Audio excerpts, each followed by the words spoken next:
Backdoor, j'espère que vous allez bien, moi ça va super. Aujourd'hui on se retrouve pour une nouvelle critique de film et pas des moindres. Après la trilogie à succès de Chris Nolan et du semi-échec de Ben Affleck supervisé par Zack Snyder, aujourd'hui on va voir ce qui se passe quand le réalisateur de deux films, La planète des singes, décide d'attaquer notre héros en costume noir, le justicier de la nuit. Aujourd'hui c'est The Batman.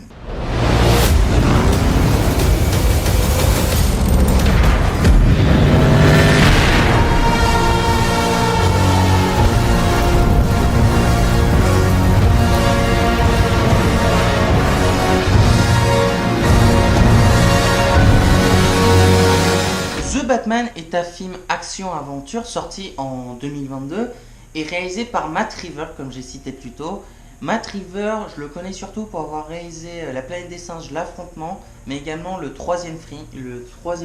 Je ne connais pas le nom du troisième film malheureusement, mais vous allez le voir apparaître sur l'écran à peu près là. Donc je vous laisserai regarder, ce sont des super films. The Batman raconte l'histoire de la deuxième année de lutte contre le crime du milliardaire et justicier masqué Batman, alias Bruce Wayne, qui explore la corruption qui s'évite à Gotham et notamment comment elle pourrait être liée à sa propre famille, les Wayne, à qui il doit toute sa fortune. Mais en parallèle également, il va enquêter sur les meurtres constants d'un tueur en série qui se fait connaître sous le nom de Sphinx et qui s'émit des énigmes cruelles sur son passage, mais également sur le passé des Wayne et sur son père, à qui doit-on de grandes révélations qui va choquer plus d'une personne.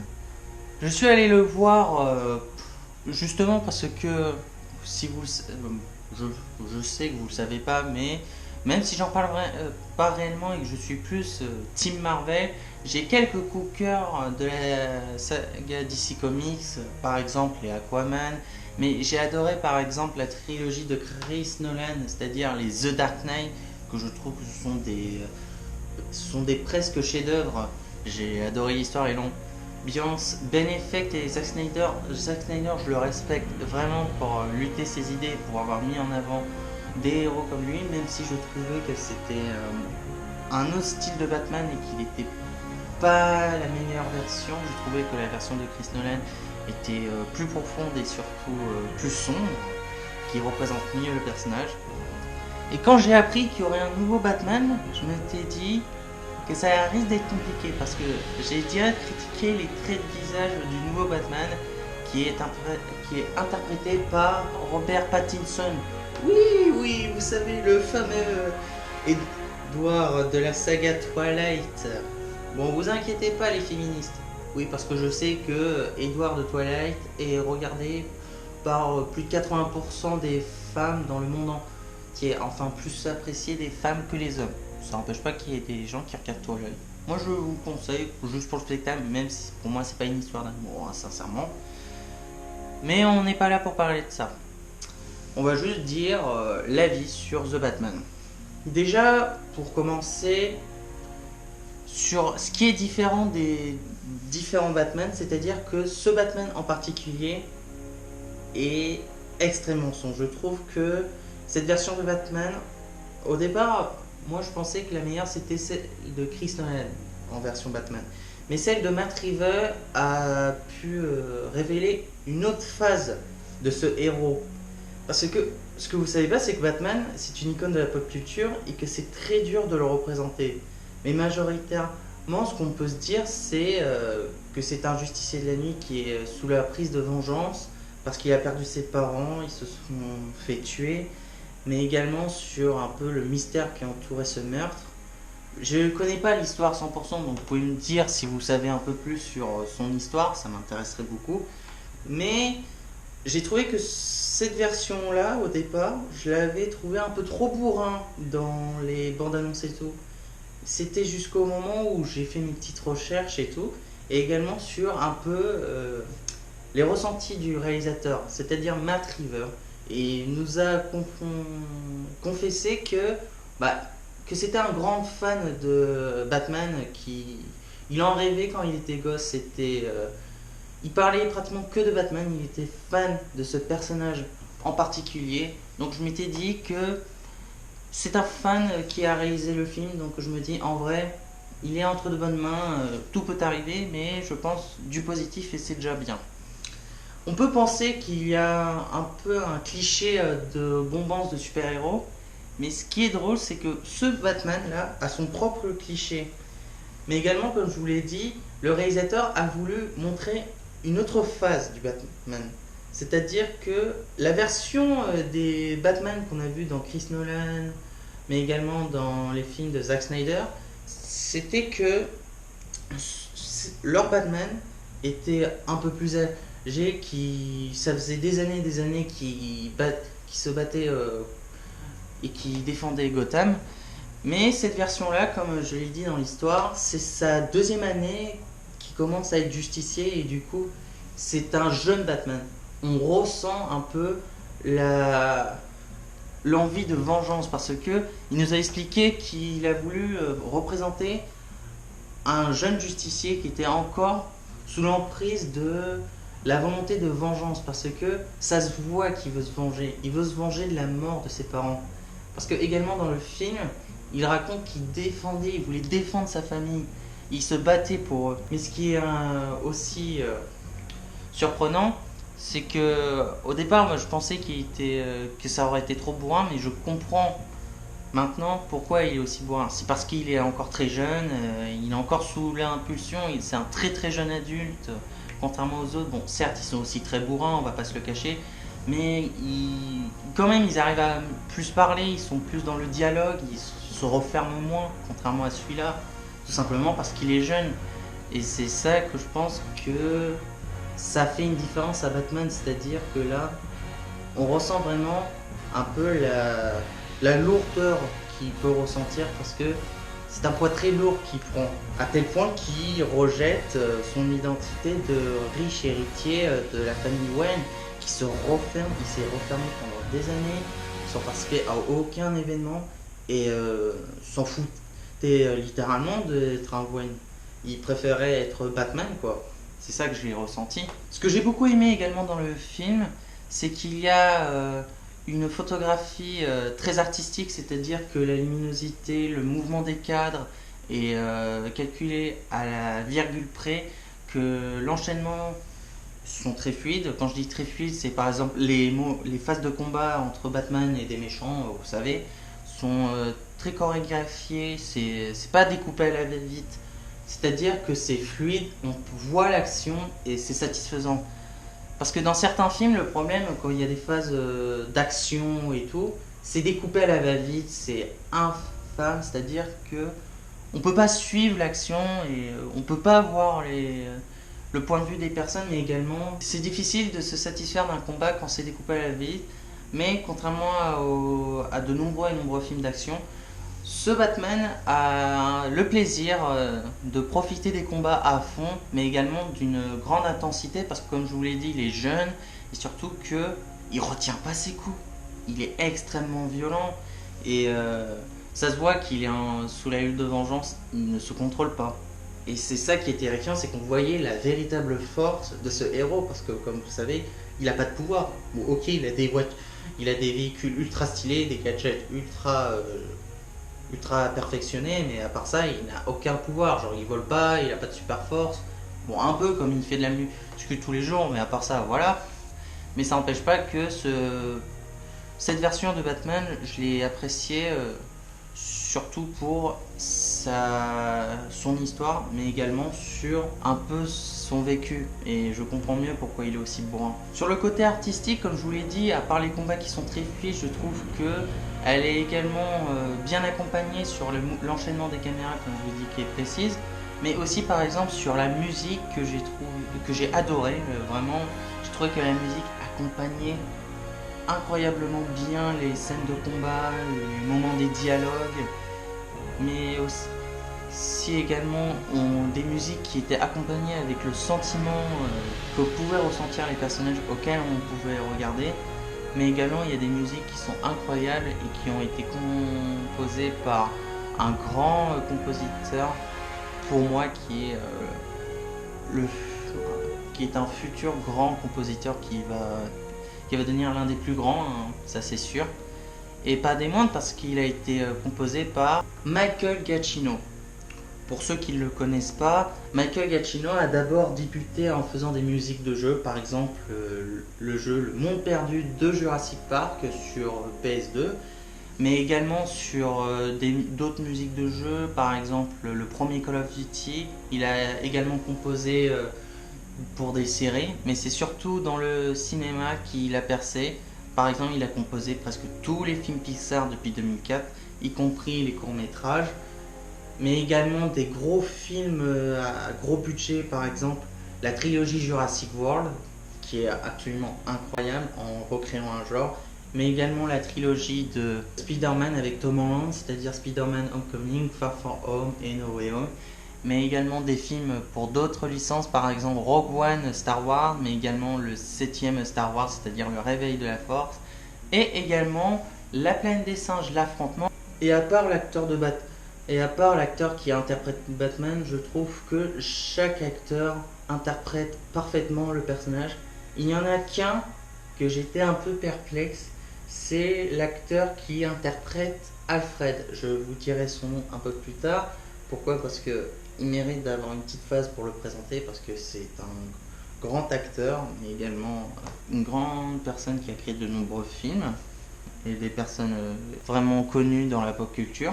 J'ai trouvé que l'acteur qui a interprété Alfred n'était pas fait pour interpréter Alfred. Moi, je m'attendais plus à le voir interpréter le pingouin, parce que aussi l'acteur qui joue le pingouin, j'ai un peu de mal avec lui parce que, à part qu'il, je trouve qu'il a un peu le même corpulence physique, mais également un peu cette manière de parler comme le pingouin, je trouve ça intéressant. Mais l'acteur qui interprète Alfred, je m'aurais plus attendu à le voir dans le rôle d'un méchant, plus que dans le rôle d'Alfred, parce que Alfred, déjà, c'est plus une personne qui aurait été plus interprétée par une personne, j'aurais dit un peu plus âgée, mais également avec un peu plus.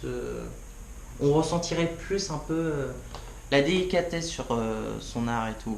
Mais il y a également des choses qu'il faut savoir sur ce film, c'est que il y a une musique en particulier que Michael Giacchino n'a pas composée, mais qui a été voulue et mise en place par Matt River. C'est celle-ci que vous voyez qui est là et que vous entendez. Je vous laisse 5 secondes pour écouter.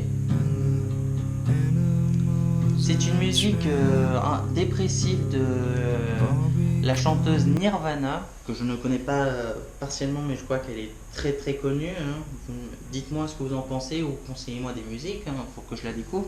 J'ai découvert ce morceau et je l'ai trouvé très profond. J'ai trouvé qu'on pouvait ressentir le sentiment de Batman et je comprends mieux pourquoi Matt River a voulu le mettre dans ce film. Et en interview, il nous a avoué qu'au moment en 2017 où il écrit le scénario de The Batman, il a également écouté des bandes son dans une station de radio, je crois. Et au moment où il était à une vingtaine de pages, il entend la musique de Nirvana et il a eu un déclic. Et qu'il voulait absolument cette musique. Et il a dû faire un sacré paquet de pognon pour l'avoir. Parce que je crois qu'il a dû obtenir les droits de cette chanson pour une somme de 100 millions de dollars. C'est pas donné quand même, pour une chanson de 3 minutes quand même, qui passe seulement 2 fois dans un film de 2h50, mais à part ça... Et il nous a expliqué que s'il a choisi cette musique, c'est parce que pour lui, la version de Batman représente un peu... Il nous a expliqué que pour lui, Bruce Wayne représentait Kurt Cobain. C'est-à-dire que le film se déroule à un moment où Wayne n'assumait toujours pas le statut de Playboy dont il l'assurait plus tard. Il n'a pas encore perfectionné cette image publique comme on le voit dans la trilogie The Dark Knight de Chris Nolan, comme je vous ai cité plus tôt. Et il a voulu l'éloigner de cette image pour montrer un individu encore puissamment guidé par son instinct, comme je vous l'ai dit, son instinct de vengeance, et qui a besoin de vivre comme un reclus, et que l'acteur qui interprète Bruce Wayne est alors aussi peu à l'aise avec sa condition de riche héritier que Cobain l'était avec la célébrité. Son moteur, c'est la vendetta, comme la musique était celui de Cobain. Bruce vit comme un fardeau le fait d'être un Wayne, un peu comme s'il était un membre de la famille Kennedy. Et du coup, je comprends mieux pourquoi il a interprété ce morceau qui est assez dépressif. C'est-à-dire que, comme je vous l'ai dit, la musique accompagnait les phases d'action, mais également les phases euh, un peu de sentiment des héros, où on pouvait ressentir ce que ressentait le personnage en question, mais également leur tristesse, leur lourdeur, mais aussi leur furie, et également leur motivation. Et pour celle-là, on ressent un peu la lourdeur de Batman d'être à la fois un justicier, mais également de porter le fardeau de sa famille. Mais sinon, à part lui, il y a d'autres acteurs qui ont été des grandes réussites. Par exemple, le grand méchant, oui, le Sphinx, qui est Paul Dano. Je le connais pas du tout, hein. J'ai cherché un peu et je sais juste qu'il a fait par exemple les films, qu'il a participé à Prisoners ou Weapon par exemple. Je ne connais pas du tout, j'irai jeter un coup d'œil je pense parce que je trouve que l'acteur interprète extrêmement bien le personnage de Mysterio. Une personne qui a souffert un peu d'être un orphelin et qui décide de punir tous ceux qui n'étaient pas dans la vérité mais seulement dans le mensonge. Et je trouve qu'il interprète réellement ce psychopathe. On ressent un peu qu'il est fait pour le rôle. On sent réellement qu'il prend un plaisir à jouer ce personnage. Et on le ressent. Et moi je l'ai ressenti, j'ai flippé à travers ce personnage. Mais également j'ai adoré le petit cameo. Je ne vais pas vous spoiler, je vous conseille d'aller vers ce timecode pour éviter de vous faire spoil. Vous le mettez juste là, c'est parti. En gros, pour vous préciser, dans la fin, bon, bien sûr, évidemment, à quoi on connaît méchant, il perd toujours. Il s'est fait arrêter, il est allé en prison. Il voit que son plan grandiose d'inonder la ville a échoué, mais quelqu'un dans une cellule à côté de la sienne essaie de le rassurer, essaie de dire que son heure viendra et qu'il a fait quelque chose de grandiose et qu'il a gagné un ami. Et on voit qui c'est le Joker du film Joker de 2017, que je vous recommande parce que c'est un chef-d'œuvre ce film. J'ai adoré le personnage du Joker, qui est l'une des meilleures interprétations du Joker pour moi, à part celle de The Dark Knight. Mais je trouve quand même que c'est aussi une réussite. Je vous le conseille.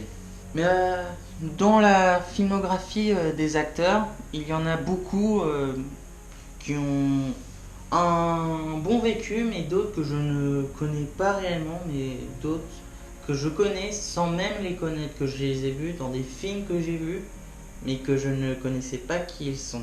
On a par exemple, bon, bien évidemment, on a Robert Pattinson qui a interprété Edward dans la saga Twilight, mais également il a joué dans le film Tenet que j'ai vu, qui était un peu fade. Mais il a participé à d'autres films. Alors, petite précision avant qu'on continue les acteurs. Les films que je vais vous citer sont des films que soit je connais ou que mon entourage m'a conseillé de vous présenter. Mais à part ça, je ne peux pas présenter toute la filmographie de chaque acteur, sinon ça prendrait tout un épisode pour ça. Parce que certains acteurs de certains films ont des filmographies qui durent 2 heures. Voilà pourquoi. À part Robert Pattinson, nous retrouvons aussi dans le rôle de Catwoman Zoe Kravitz qui a joué dans Divergence 1 et 2, Les Animaux Fantastiques 1 et 2, Spider-Man New Generation, ça m'a surpris, j'adore ce film, mais également dans X-Men Le Commencement. Je sais pas qui elle joue exactement, mais je regarderai pour savoir qui elle a joué précisément dans ce film parce que ça fait longtemps que j'ai pas vu ce film là. Comme je vous l'ai dit, Paul Dano qui interprète le Sphinx a joué pour Prisoners ou Weapon. Je les connais pas partiellement mais je vous les recommanderais parce que je crois que ce sont des films qui ont commencé à le faire connaître et ce sont des films qui ont été appréciés je pense apparemment. Je peux pas en juger parce que je les ai pas vus, hein. Nous avons également Colin Farrell qui interprète le pingouin, je pense, qui a joué dans The Gentleman, Epic, le film d'animation quoi, Les Animaux Fantastiques 1 et 2, mais également Daredevil et le remake de Dumbo. Jeffrey Wright qui joue le commissaire qui accompagne Batman dans tout le film a joué dans la série de Disney Marvel What If, qui est très intéressante, que je vous conseille également. Mais il a joué aussi dans Hunger Games 1 et 2 et Le Voyage d'Arthur. John Turturro, qui est une légende, a joué dans de nombreux films, mais également dans des bouses, par exemple 4 sur 5 des films Transformers, qui sont des films à gros budget certes, mais n'oublions pas que gros budget ne signifie pas grande qualité, n'est-ce pas Michael Bay? Mais pour vous donner un exemple de film qu'il a fait, il a par exemple fait The Jesus Roll, il a participé à ce film que j'ai apprécié, en vrai, que j'ai bien aimé. Mais pour finir, il y a également la présence du grand et du fabuleux Andy Serkis, qui est... Est-ce que j'ai vraiment besoin de le présenter, sincèrement? Il faudrait un épisode entier pour le présenter. C'est une légende dans le cinéma, mais également dans la performance capture. Vous savez, c'est la capture des traits du visage qu'on interprète ensuite dans des personnages différents. Par exemple, il a interprété César dans les 3 films La Planète des Singes. Il a également donné ses traits pour interpréter Gollum dans Le Seigneur des Anneaux. Mais il a joué également en tant qu'acteur, par exemple dans Kong Skull Island, Godzilla 2014, où il a supervisé l'acteur qui interprète Godzilla. Oui, il le supervise. Mais aussi dans King Kong 2005. Il a aussi joué dans Black Panther et Avengers l'ère d'Ultron. Mais aussi dans Les Hobbits et les 3 films Star Wars du 7 au 9e. Pour conclure, je dirais que The Batman est un chef-d'œuvre qui va massacrer tous les films en ce moment au cinéma, qui va vite doubler Spider-Man No Way Home, je pense, qui commence à baisser un peu en popularité seulement après 2 mois de présence. Mais plus sérieusement, que Matt Reeves, en tant que fan absolu de Batman, a pu montrer un nouveau trait, une nouvelle personnalité de ce personnage, mais également a pu mettre en scène des accompagnements de musique qui sont folles, qui racontent l'histoire de Batman, mais également des scènes anthologiques d'action qui sont entrées dans mon crâne et qui ne sont pas prêts d'en sortir. Et je pense que maintenant, mon film préféré sur Batman est bien celui de Matt Reeves, qui est The Batman. Que certes, The Dark Knight est une trilogie à succès qui représente vraiment bien Batman, mais que pour moi, The Batman est un chouïa au-dessus parce que le sentiment qu'on ressent sur ce personnage est réussi, mais également incroyable. Bon les amis, c'est la fin de cette critique de film. J'espère que ça vous aura plu. Moi j'ai beaucoup aimé de pouvoir vous présenter ce film. J'avais hâte de vous le présenter. Bon, bien sûr maintenant, il ne peut pas être parfait aussi. Hein. Il ne plaira pas à tout le monde forcément, même à ceux qui ont aimé la trilogie Chris Nolan. Mais en ce qui me concerne, je le trouve parfaitement regardable et aussi acceptable pour sa mise en scène, mais aussi pour ses acteurs et pour la musique. Je vous conseille de vous abonner à la chaîne pour rater aucune de mes prochaines vidéos. Et d'autres critiques arriveront sur la chaîne, je vous le promets, ça prend juste du temps à se mettre en place. Mais également, je vous conseillerais de regarder mes réactions aux bandes annonces qui sont aussi intéressantes pour ceux qui s'intéressent au film. Mais également, donnez-moi des conseils de films à faire comme critique, mais également des jeux, parce que je vais pas tarder à faire des critiques de jeux, ça prend du temps aussi. Comme je vous l'ai dit, chaque chose prend son temps, mais ça finit par arriver. Donc vous inquiétez pas, ça arrivera tôt ou tard. Et n'hésitez pas à vous abonner à la chaîne, likez cette vidéo toutes les autres, dites-moi dans les commentaires si ça vous aura plu. Partagez ma chaîne avec vos amis, avec votre famille ou avec qui vous voulez. Et sur ce, je vous dis à la prochaine et salut. Bye.